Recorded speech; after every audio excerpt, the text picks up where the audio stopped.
আসসালামু আলাইকুম viewers, welcome back to my channel. আশা করছি সকলেই ভালো আছেন।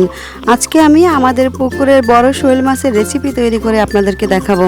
কখনো যদি আপনারা শোল মাছ রান্না করেন তাহলে এভাবে তৈরি করে দেখতে পারেন, আল্লাহর রহমতে খুবই ভালো হবে। আমি তৈরি করেছি তাই আপনাদের সঙ্গে শেয়ার করলাম। আশা করছি আপনাদের কাছেও খুবই ভালো লাগবে। ভালো লাগলে ভিডিওটির জন্য অবশ্যই একটি লাইক দিবেন। চলে যাব রেসিপিটি তৈরি করার জন্য। প্রথমে আমি যে মাছগুলো নিয়েছি সেগুলো দেখিয়ে দিচ্ছি। মাছটা কিন্তু খুবই বড়, আমাদের পুকুর থেকে তুলে নেওয়া। এই মাছটা আমি কেটে ভালো করে ধুয়ে পরিষ্কার করে নিয়েছি। মাথাটা কিন্তু অনেকই বড়, দেখুন আমার হাতের প্রায় 1 বিঘা হবে মাথাটা। এরকম বড় মাছ যদি আপনারা তৈরি করেন তাহলে এভাবে তৈরি করে নিতে পারেন। আশা করছি খুবই মজা করে খেতে পারবেন। আর নিয়ে নিব আমি কিছুটা ছিম। বেশি কিন্তু আমি ছিম নিব না, মাত্র 10 থেকে 15টি ছিম নিয়েছি। আমাদের গাছেরই ছিম, একেবারেই ফ্রেশ ছিম। এটা দিয়ে আমি আজকে রেসিপিগুলো তৈরি করব। এখন চলে যাচ্ছি আমি কুক করার জন্য। এজন্য আমি একটি প্যানে নিয়ে নিব পর্যাপ্ত পরিমাণ তেল। তেলটা কিন্তু আমি সরিষার তেল সবসময়ের জন্য ইউজ করি। আমি কিন্তু আগের ভিডিওতেও বলেছি আমি সবসময়ের জন্যই কিন্তু রান্নায় সরিষার তেল ইউজ করি। আপনারা রান্নায় রেগুলার সবসময়ের জন্য যে তেলটা ইউজ করেন সেটাই আপনারা দিয়ে রেসিপিটি তৈরি করতে পারেন। এরপর তেলটা গরম হয়ে গেলে দিয়ে দিলাম আমি 1/2 কাপ পেঁয়াজ কুচি, দিয়ে দিলাম 2 টেবিল চামচ পরিমাণ রসুন কুচি, আর দিয়ে দিলাম স্বাদ মতো লবণ।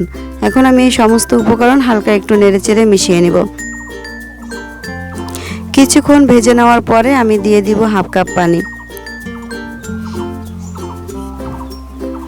পানিটা দিয়ে আমি আবারও কিছুক্ষণ নাড়িয়ে চাড়িয়ে তারপরে দিয়ে দিব আমি হলুদ গুঁড়া 1/2 টিস্পুন আর মরিচ গুঁড়া দিয়ে দিব স্বাদ মতো।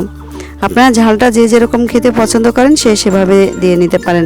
তবে মাছের রেসিপিতে, যে কোনো মাছের রেসিপিতেই হোক না কেন, ঝালটা একটু বেশি দিলে মাছের স্বাদটা কিন্তু অনেকটাই ভালো হয়। মশলাটা আমি ভালো করে কষিয়ে নিচ্ছি। যতক্ষণ না তেল ছেড়ে দিচ্ছে মশলা থেকে ততক্ষণই আমি এটা কষাতে থাকবো। যখন তেলটা ছেড়ে দিয়েছে তখন আমি আবার 1/2 কাপ পানি দিয়ে আবারও কষিয়ে নেব।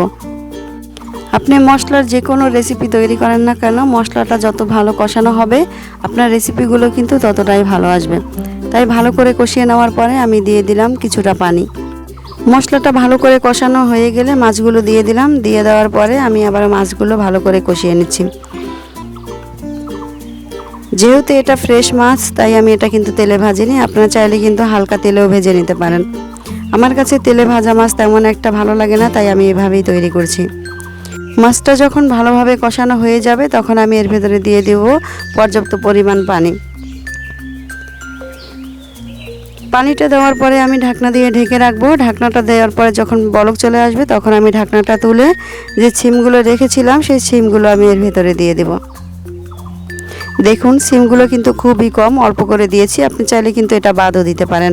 শুধু শোল মাছটাই ভুনা করলে কিন্তু অনেকটাই টেস্ট আসে। সিমগুলো দেওয়ার পরে আমি একটু নেড়ে চেড়ে তারপর আমি আবারও ঢাকনা দিয়ে ঢেকে রাখবো যতক্ষণ না ভালোভাবে বলক চলে আসছে এবং সিমগুলো অর্ধেক সিদ্ধ হয়ে যাচ্ছে। সিমগুলো যখন অর্ধেক সিদ্ধ হয়ে গেছে তখন আমি কিছুটা ধনিয়া পাতা এরপরে ছিটিয়ে দিব। এখন যেহেতু শীতকাল, আর শীতকালে কিন্তু ধনিয়া পাতা যে কোনো তরকারিতে দিলেই কিন্তু স্বাদটা অনেকটাই ভালো আসে। এখন একটি ঢাকনা দিয়ে ঢেকে রাখবো যতক্ষণ না ঝোলটা ভালোভাবে শুকিয়ে যাচ্ছে। আমি কিন্তু একেবারে শুকিয়ে তারপরে তুলবো।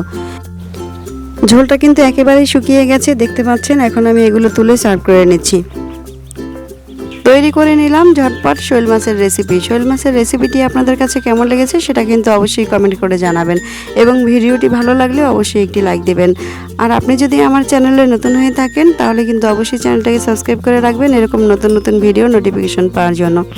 এখন বিদায় নিচ্ছি, দেখা হবে পরবর্তী রেসিপিতে। সেই পর্যন্ত সবাই ভালো থাকবেন, সুস্থ থাকবেন, আমার ফ্যামিলির জন্য দোয়া করবেন। আল্লাহ হাফেজ।